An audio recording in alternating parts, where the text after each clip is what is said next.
A doctor, a lawyer, a little boy, and a priest were out for a Sunday afternoon flight on a small private plane. Suddenly, the plane developed engine trouble. In spite of the best efforts of the pilot, the plane started to go down. Finally, the pilot grabbed a parachute, yelled to the passengers that they had better jump, and bailed out. Unfortunately, there were only 3 parachutes remaining. The doctor grabbed one and said, "I'm a doctor, I save lives, so I must live," and jumped out. The lawyer then said, "I'm a lawyer and lawyers are the smartest people in the world. I deserve to live." He also grabbed a parachute and jumped. The priest looked at the little boy and said, "My son, I've lived a long and full life. You are young and have your whole life ahead of you. Take the last parachute and live in peace." The little boy handed the parachute back to the priest and said, "Not to worry, Father. The smartest man in the world just took off with my backpack."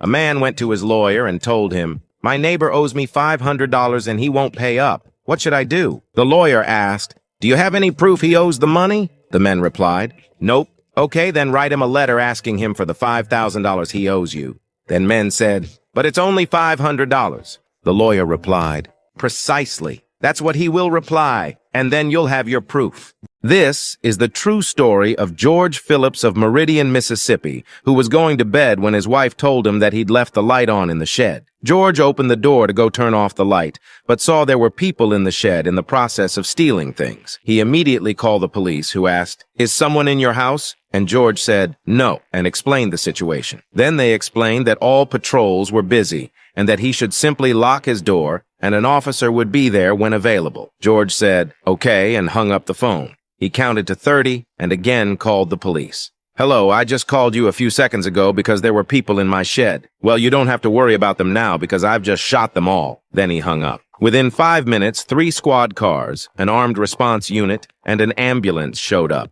Of course, the police caught the burglars red-handed. One of the policemen said to George, "I thought you said that you'd shot them." One day, Albert Einstein said to his driver, "I'm sick of all these conferences. I always say the same things over and over." The driver agrees. "You're right. As your driver, I attended all of them, and even though I don't know anything about science, I could give the conference in your place." "That's a great idea," says Einstein.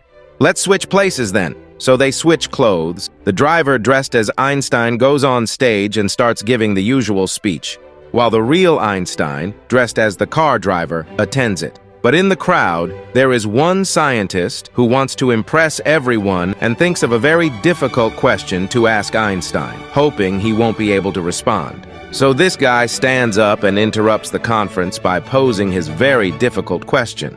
The whole room goes silent, holding their breath, waiting for the response.